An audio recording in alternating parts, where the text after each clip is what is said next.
Welcome to Harmonic Alignment, episode 71. By the end of today's episode, I'm referring to our guest as Yoda and anyone working with him as in training to be a Jedi. So excited to introduce Telfer. Telfer is a dear friend who I've met in the last 2 years, and I am inspired by him. I'm inspired by his knowledge of toroidal fields and the way energy and sound works, and his ability to make these physics concepts so relatable, understandable. And through this process, he has created and has recently unveiled the Ecotone Academy. Telfer has a doctorate in divinity. He's an Ayurvedic doctor, has a master in metaphysics. He is heart math certified, has spent 17 years doing Vedic astrology, and he is the president of the Colorado Ayurvedic Medical Association. He's a speaker, he's a presenter, he's a host of transformative events worldwide, as well as a wild mind guide. So you're going to want to check out Telfer's work. You're going to go and visit Ecotone Academy, and you're going to want to take his threshold test. He has this beautiful test that is free. It's a quiz. It's not your average quiz. So you're going to want to sit down and prepare yourself, take 30 minutes. He's here to help people who are ready and willing to start to transition. They're in the middle of a major crossroads, and this is when you want to call in someone like Telfer in your life to be that guide along your journey. This is a fantastic episode. You're going to want to share it. You're going to take some notes, and you're definitely going to want to visit Telfer and follow him on Instagram and his Substack and look for all of his wonderful work, and go ahead and check out Ecotone Academy. Welcome to Harmonic Alignment. I am beyond thrilled to have a beautiful soul here with me today, Telfer. Welcome. Hi, Priscilla. Happy to be here. So excited. We met in December of 2025 in Costa Rica. You were the genius behind setting up the first in-person retreats with Dr. Zach Bush. Thank you for that, because that was years in the making. People have been asking for that. What a beautiful synchronistic time that was, where I'd met Zach just through friends of friends a few years ago and checked in. And then it was winter, spring of 2024 that I was in a pretty significant transition myself. And I was working as a moving guy. I'd set all my magical private practice stuff aside. I was like just picking up heavy boxes, setting them down, driving the moving truck. And one morning I was waiting to be dispatched and just like, is this really what my life is for? Is this what I'm doing now? And in that moment, I should just check with Zach and see what he's up to. And he responded within an hour, which I've learned is like, wow, that's kind of miraculous that he responded that quickly.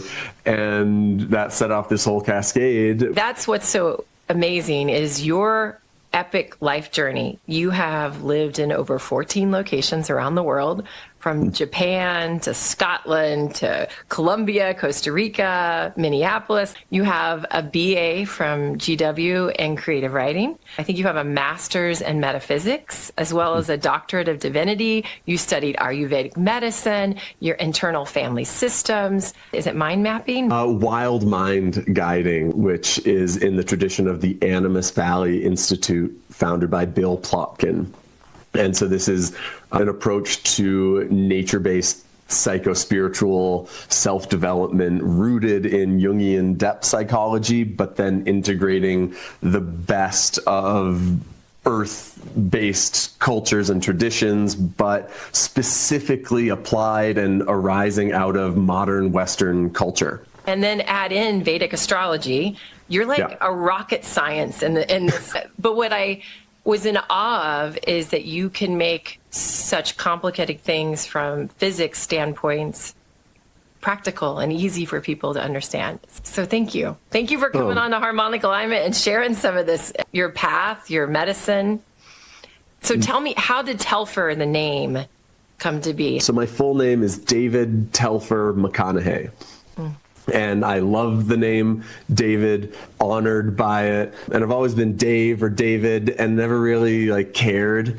But my middle name, Telfer, comes from my Scottish maternal lineage.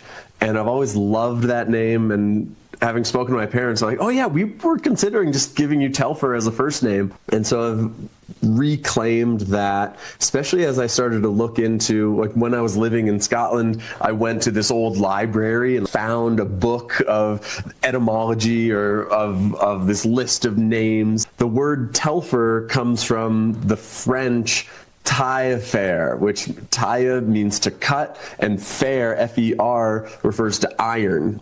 And turns out my ancestors in Scotland were iron workers and metallurgists and striking while the iron's hot. And it's also a traditional nickname for a fierce warrior, one who pierces iron. And so that's cool. Makes me feel, like my posture changes when I claim that name. And then I went on Urban Dictionary to see what do they say Telfer means, and their definition is one who destroys without malice, which is such an interesting phrase. And when I started to sit with that, like, what does that mean?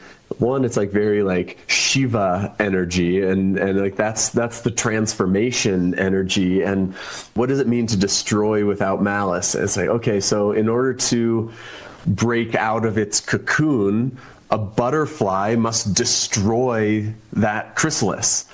In order to grow, the little sprout that cracks up through the concrete, it's destroying that nice little concrete. But the sprout isn't like mad at the concrete. There's no malice in it. It's just like, hey, this is where I'm evolving into. And so that really deeply resonates with like who I am and how I've gone through life, where there's been all sorts of things where, okay, I'm in this place and now whatever life circumstances have me leaving that place. And so I'm destroying the life I knew there, not because I'm mad about it, just because there's some evolutionary force pulling me forward. This isn't universally true, but generally I am friends, or at least in contact with all my ex-partners. And so we destroyed the nature of that relationship without any malice. It's just the recognition, oh, we've outgrown this. There's some other journey waiting for us next. And so, yeah, Telfer, one who destroys without malice. Telfer, it feels like, hearing your story and understanding how you have kind of gone through death and rebirth and transformation and all the different things. Do you think you came in to do this work this lifetime, or what put you on this track? It's a great question. And of course, I've studied my Vedic astrology chart to no end, and my numerology chart, and tried to put the whole story together. And, nature and nurture, but I was conceived in Toronto and born in North Carolina. So I was international traveler while I was in the womb. We moved to DC when I was 3, and Tokyo when I was 6, to Minneapolis when I was 8, graduated high school in Connecticut, back to DC for college. Then it was Wisconsin, California to an ashram, a summer in Maine, then 3 months in Guadalajara, then a year in South America, mostly in Colombia, and then landed in Colorado in 2011. And that's been home ever since. Except during COVID, I very innocently took a 1-month trip to go visit my ancestors in Scotland. And so that 1 month became 6 months. And as I was, stranded during the lockdowns, and then I was in Portugal for almost a year, and then back, and then working with Zach brought me to Costa Rica. And right now I'm in Tepoztlan, 2 hours south of Mexico City. And, the journey continues. And so part of that, just what I was born into, and then yes, there's some karmic momentum that set me up for that. But then this is also what's been imprinted on my psyche, on my body, is like, this is how to move through the world. We could call it dynamism, but earlier in my life, it was instability and a little bit of chaos. And so part of the reason I've studied all these modes of healing and metaphysics and physics, and it's this compulsion to figure out how reality works. And it's both always changing, the seasons are always already changing, and yet there's some sort of order and underlying stability in it. And so trying to comprehend what is that and how can I have access to that? So in a life of consistent fluctuation and change, where is the structural stability to be found? I've cultivated and discovered a pretty solid set of guidelines and governing laws that apply to every realm, every scale of the natural world, and discovered how that also applies to my own body, to my own mind, spirit, and soul, so that I can feel more at ease and more myself and have a deeper sense of belonging on Earth as a human. Whereas previously, from a very young age, the youngest age, feeling sort of scattered around the planet and feeling at times randomly abandoned on this very strange and seemingly dangerous planet. And so that's been the whole compulsion to do what I've done. And then, of course, after doing that for enough decades, it turns out I can turn around and it's a benefit to others. I'm not the only one who doesn't know where they belong or who they truly deeply are, what their gifts are to offer to the world at this transformative time. Thank you for going through this crazy life and living it fully so that you can bring your healing work, your medicine, your wisdom from this experience to helping others. So now you've started this really cool new program and new academy. Can you talk about the Ecotone? Yeah, absolutely. So just to track the whole story. So one of the things that I destroyed without any malice was after 10, 12 years in private practice, focusing on Ayurveda and Vedic astrology. It was at the end of 2023, early 2024, where I was like, okay, I just need to set this down. This is going through a death process. So in this Ecotone, talk about what an Ecotone is in a minute, this in-between space, I found a job as a mover and was sort of like patiently waiting, incubating what's going to happen next.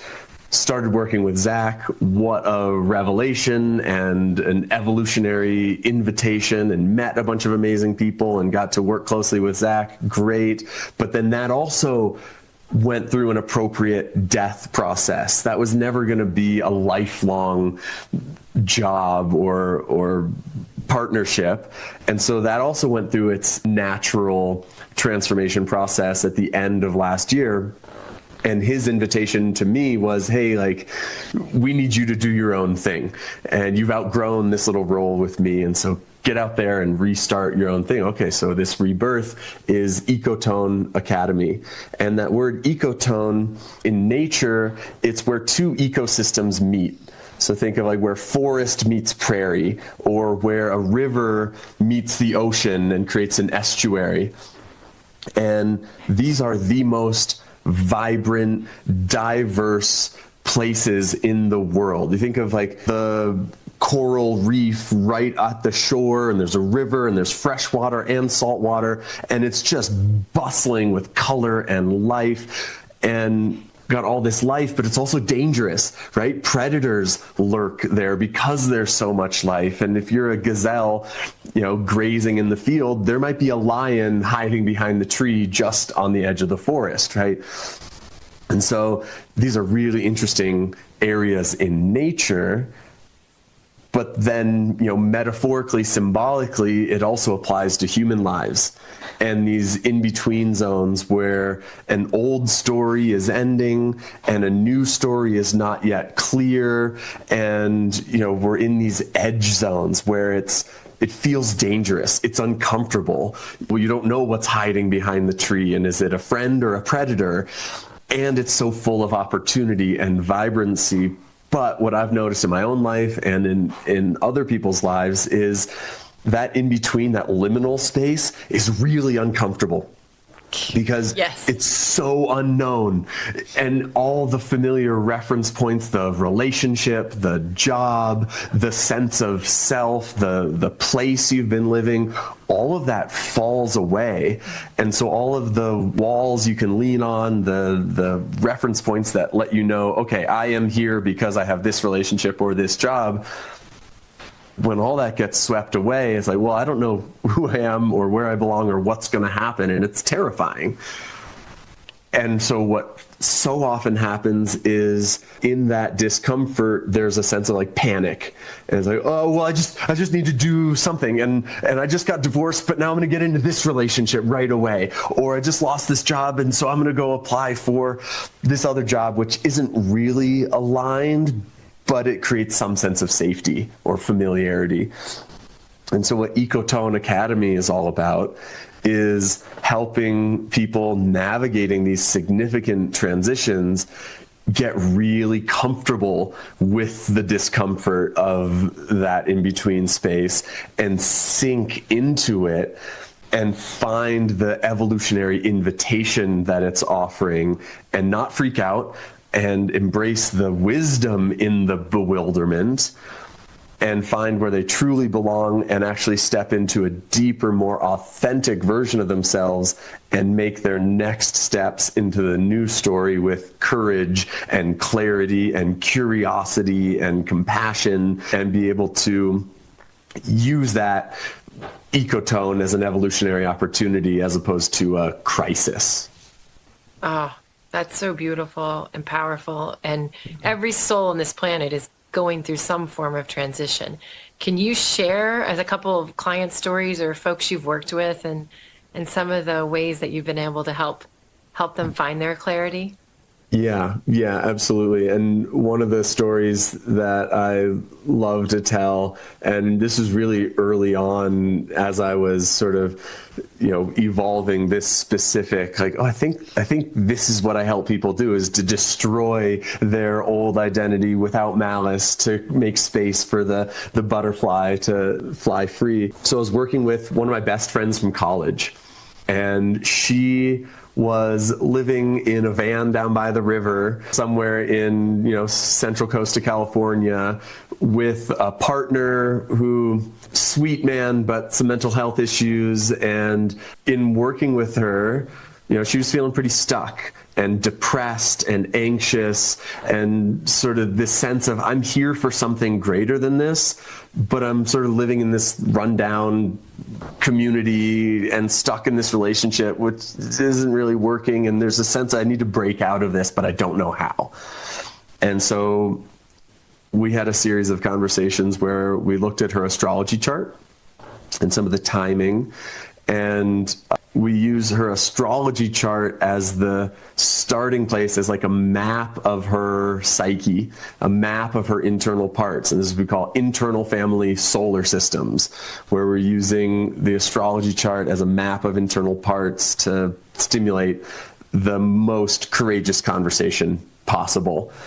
And by looking at the chart and talking to her, realized that there were these very suppressed parts. And honestly, one of the mistakes I made was to go too quickly. And I said, tell me about the princess part of your psyche. Like what part of you feels like a princess, and like appropriately so. And immediately her protector parts came out. I was like, I'm not a princess. My sister's the princess. I'm super chill, and where she's the princess and gets everything she wants. It's like, haha, interesting. Some protector parts, some shadow there. So her princess, which I could see in the chart, super powerful part of her being, was suppressed and held in shadow.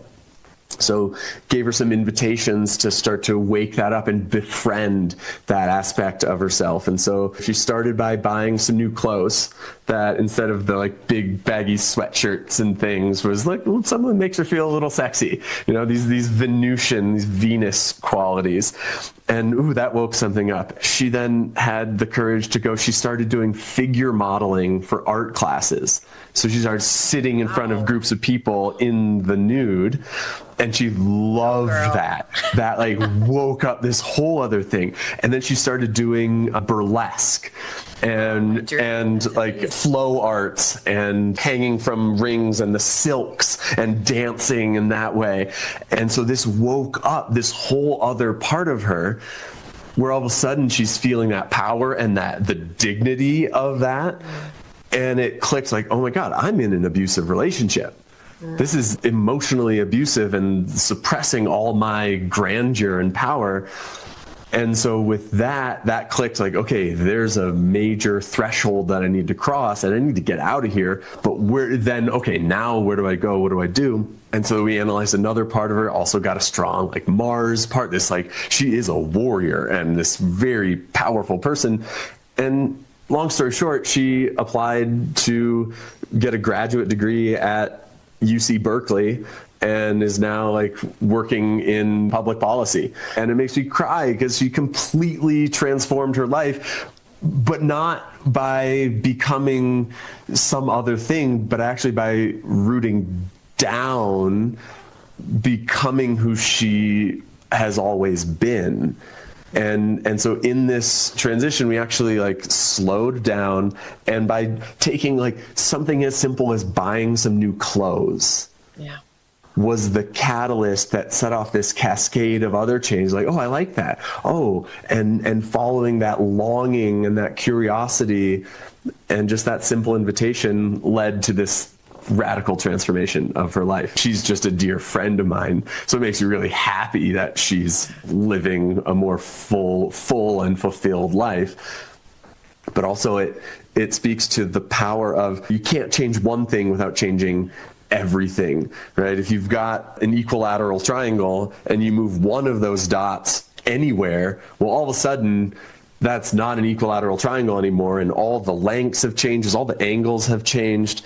And that's sort of how our psyche works. We're again in childhood. Oh, my sister's the princess, so I need to be really chill and not take up too much space. Okay, well, that moves one of the dots of your psyche way over here. That part is not acceptable. I'm going to send it way out into the outskirts of town or whatever.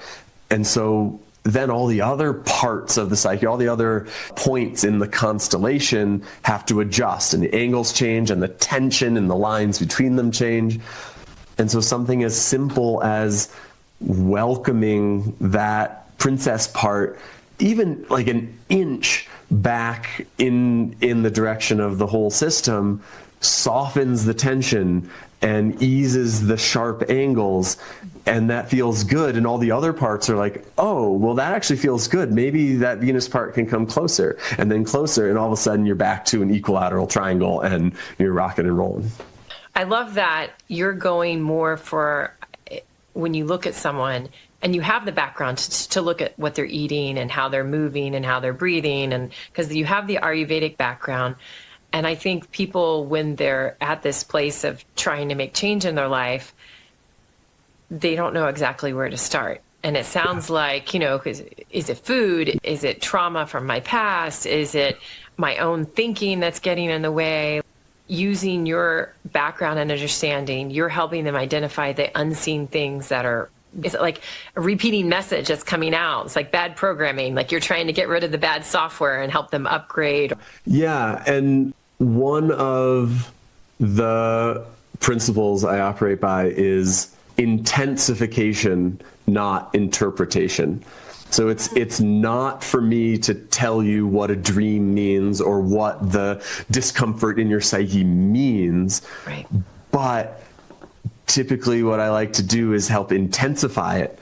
And this is where it takes a little bit of courage. Like, oh, this is uncomfortable. Great, let's go towards it. What about it is uncomfortable or repulsive? Because usually that's a hint about the part of you that is feeling exiled or abandoned or unwelcome and is trying to get your attention through pain, suffering, terror, grief, whatever that is. Right. And so we like to go towards it. And we've got a bunch of different maps. And that's how I think about the journey to soul is literally like you're going backpacking, you're going hiking. And if you're setting out on a long journey through the Grand Canyon, well, what do you need? A map, a compass. some good shoes, enough food, water, and an experienced guide. And that gives you the best chance to get to the other side. Again, nobody can control what actually happens, but that you give yourself the best chance to create the circumstances in which you're going to find that far shore. Well, that's a beautiful segue, I was going to say, into soul and spirit, and the recent article that you've put out helping people understand spirituality or spirit versus soul. It's not all light and love, and that what you're talking about are those parts that most of us, we want to just stay in the light and love. We want to stay in the happy place, and dealing with the shadow should have equal weight. Yeah. Absolutely. Absolutely. And it's something I've observed, and maybe you've noticed it as well, in the new age spirituality and contemporary self-development culture in general, is this obsession with ascension. And my hot take is that you do not need to raise your vibration. And it's possible actually that the drive to raise your vibration is the source of anxiety, instability, confusion, disorientation, not knowing what to do or where to go. Because to raise your vibration, to be ascending into spirit where we are all one and we're merged as a whole, like, beautiful. And that is true, but it's not very practical when you're trying to decide, should I specifically stay in relationship with this particular person, or should I offer my gifts in this job or that, or should I live here or there, because that's unique to you as an individual. And so one of the maps that we use is called the nature-based map of the human psyche. And again, this comes from Bill Plotkin, Animas Valley Institute, his book, Wild Mind. I am a Wild Mind guide. And so this map of the psyche is a 3D map. If you think of it like a sphere, a spinning sphere. And so there's a North Pole and a South Pole on the vertical plane. And at the top of that sphere is spirit, up and out. We're all one. The general idea of trees as an archetype, as an abstract concept. Great, trees, beautiful. The South Pole, the bottom of that sphere, is soul. And that is specificity. It's down and in, it's contraction, it's densification, which creates individuation. So it's not just trees, it's this tree, this oak tree in this forest, this soil, with this particular bird who lives there.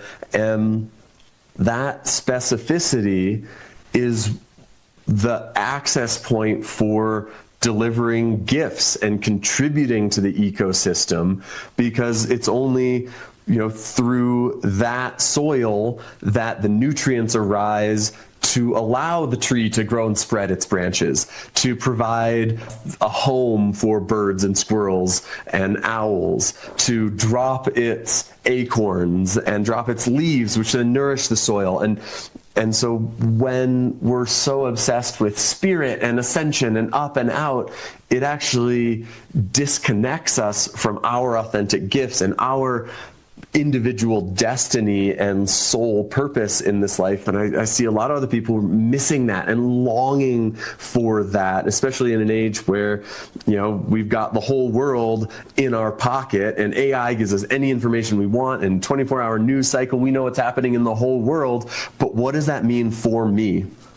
And especially at this transformative moment in world history, what is mine to do? Cool, there are these massive global forces moving way beyond my control, but who am I? How can I contribute to the more beautiful world we know is possible? What are my gifts to give uniquely? And so that's what the journey to soul is. And again, it's a journey of inscendence, not transcendence. Right? We don't need to go beyond, we need to go down and in. And the Marines have this saying, slow is smooth and smooth is fast. And so it's actually by lowering our vibration, which again, high vibrations are fast vibrations, lots of peaks and valleys, whereas low and slow vibrations are smooth. Think of like whale song, right? Those whale songs traverse hundreds, thousands of miles across the ocean because they're these long, slow vibratory frequencies. And that's what is grounding, stabilizing, creates specificity, and also can be uncomfortable, right? It's compression, contraction, people feel trapped. But in order to become a butterfly, that caterpillar has to go into the compression, the squeezing of that chrysalis to be completely broken down and dissolve their previous form to take on the new form that they are individually destined to become. Telfer, I'm so grateful for this conversation. I mean, when I first learned about consciousness, it was probably about 2012, and I was introduced to Power versus Force, and it was this scale. And I was like, oh, well, this makes sense. When I'm sad, my vibration, I'm depressed, I'm angry, my frequency is really low. And if I'm in love and 500's unconditional love, oh, well, I want to get into this higher state, because if I'm in the low thing, all the good stuff in life hits a wall, right? I can't resonate with abundance in my life. I can't resonate with love. So I have spent this journey thinking, oh, I must raise my consciousness. I must be light and love. I must put on a good face and be full of joy. And no one wants to be around sad, depressed Priscilla.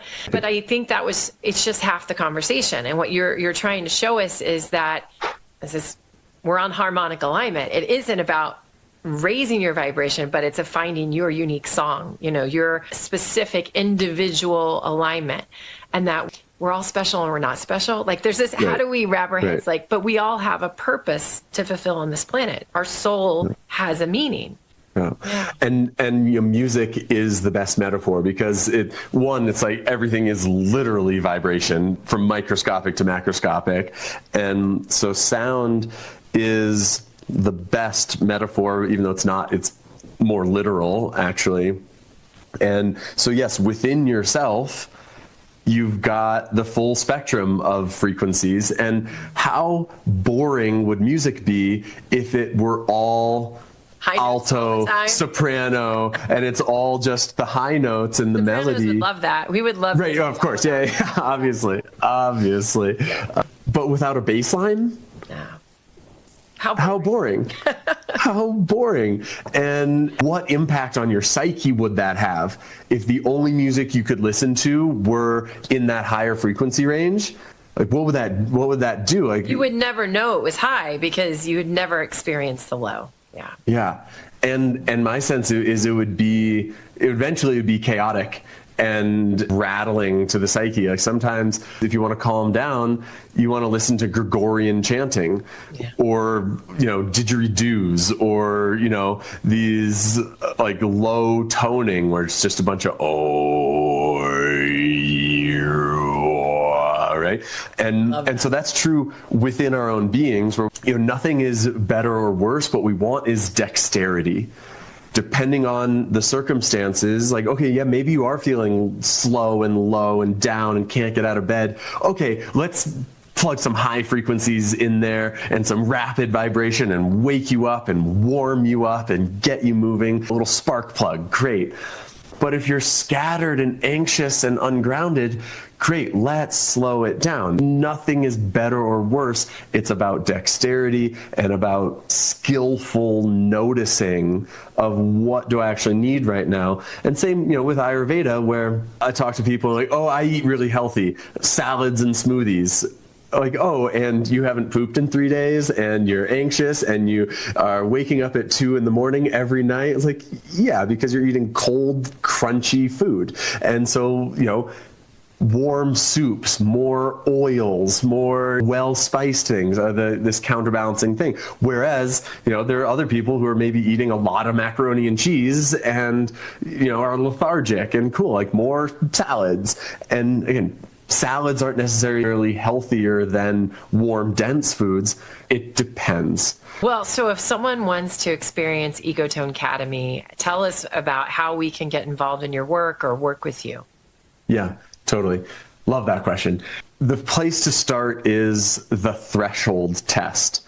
And so this is an in-depth self-diagnostic where you can pinpoint your precise coordinates on the journey to soul and get personalized feedback about your brilliance and blind spots and where you've got access to some superpowers and where the sort of shadowy kryptonite is coming in.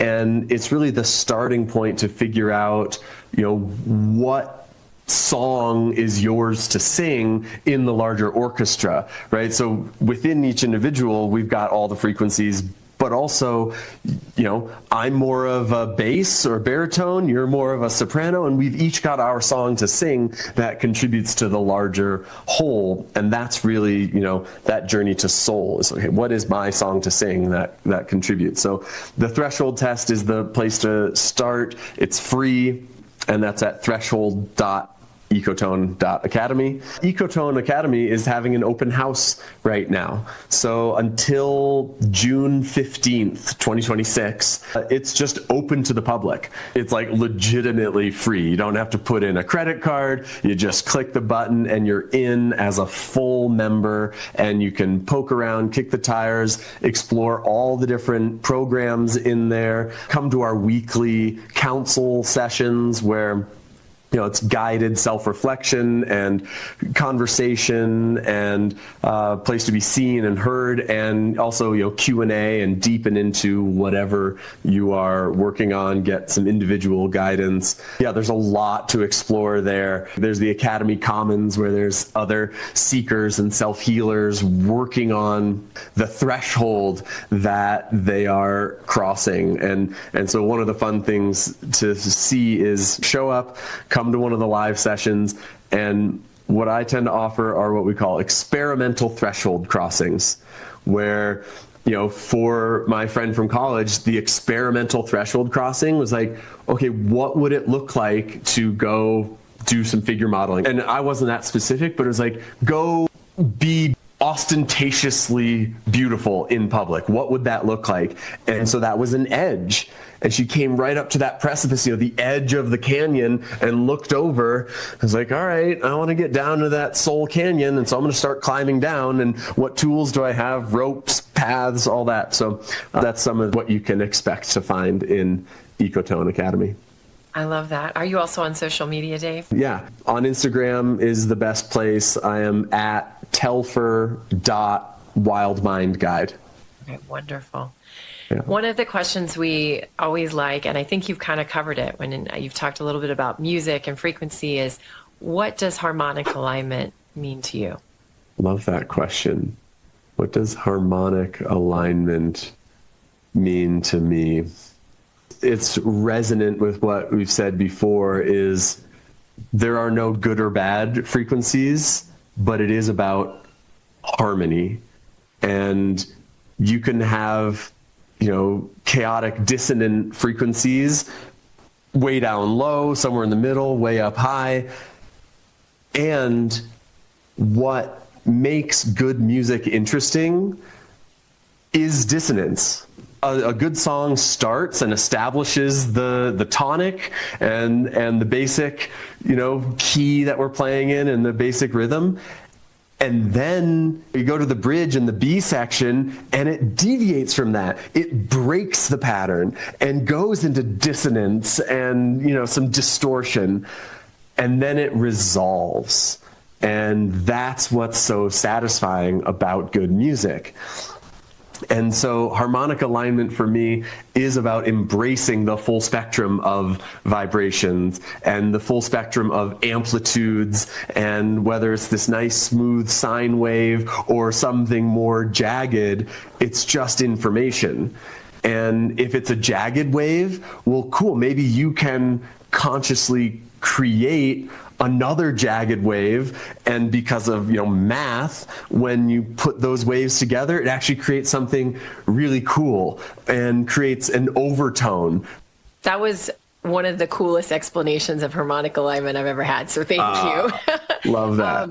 If you had a microphone and you could reach every soul on the planet, what is some wisdom that you feel like you would like to share? My advice would be to spin your field. Spin your field. And that is an instruction, an invitation that has like a cascade of meanings and instructions that go with it. But basically, you as a biological being have a toroidal field that is the same basic organizing structure of everything in three-dimensional reality, from the microcosmic to the macroscopic. And if you can spin your field, harmonize your own biofield, that stability you've created within your own body and psyche contributes to the stability of your immediate ecosystem, to the planet as a whole, to the solar system as a whole, to every atom and cell in your body. Order at any level contributes to order at every level. And so as we collectively navigate this ecotone as a species, where appropriately there's a lot that's being destroyed, can we do it without malice? And we evolve through alternating bouts of chaos and order. A good song has a tone, deviates, distortion, and resolves, and ideally into a higher level of order, a greater sense of harmony. And so by spinning your field, creating that harmony internally, you then have the opportunity to create that harmony with your friends, family, community, ecosystem, planet, cosmos. So spin your field. I'm so glad you mentioned that, because I know of the physical spinning, but even if you just visualize the spinning in your head, and I take it as like white light or gold light, and I imagine the spinning going in all directions. Yep. And you taught me that is such a great way when you're traveling or when you just need to take a breath and find that still point within you, that you clearing up your energetic field through the subconscious visualization of spinning your field is a game changer. Game changer. And so that's in Ecotone Academy. We're talking about spacecraft. And so the program of Ecotone is divided into 4 crafts. And we cultivate our arts and crafts, and this is spacecraft, developing good space within and around you. It's so simple. Once you have the visualization, you can literally do it takes the length of a heartbeat. And there's a practice in there I call the 5-breath reset. And you can completely, clear your field, call yourself back, stabilize, stand up straighter, create a healthy boundary. I think of it like the Earth's atmosphere, right? If you're in the space shuttle orbiting the Earth and you're ready to come back in, you got to come in at just the right angle. And if you come in too hot, you're going to burn up. If you come in too shallow, you're going to bounce right off.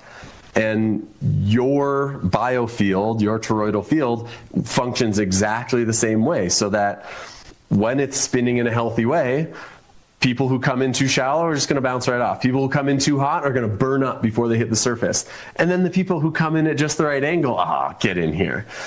And the issue when we're not conscious of this, the tendency is like a spinning top eventually starts to wobble and fall over.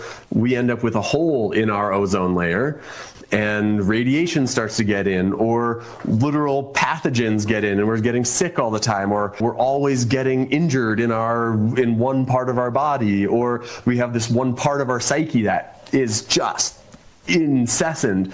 And so spin the field, clear the field, call yourself back, right? It's both a centrifugal force spinning everything out and a gravitational force pulling things in, and that'll fix everything.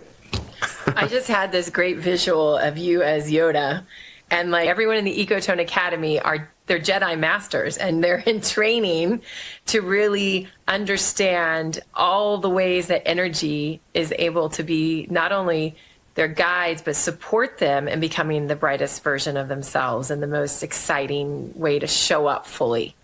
Yeah. Absolutely. And that is my favorite thing to do. Like, I love to nerd out about all the physics and metaphysics, and we can absolutely go into 3D reality has some built-in restrictions. There's only so many ways that energy can move. And this is both NASA physics and ancient Ayurveda. And so we can get into all the technical pieces of that. And I love to do that. And for me, that's been the access point, because I need my left brain to understand this makes sense, scientifically valid, in order for my right brain to relax. Like, okay, let's go have a numinous, mysterious experience. But then the other side of that is you can also just come in and start practicing. You don't need to understand how it works. You can do the practice and feel the impact right away. And that's part of what I've developed over the years is that full spectrum. And the sign of mastery is to make something complex simple, and still working on that, obviously. And I can be a little bit all over the place, but enthusiasm is worth 10 IQ points, and Yes. got that in spades. So I'm going to ride the enthusiasm train. There's nothing better than being a cheerleader in this world to help people. Yeah.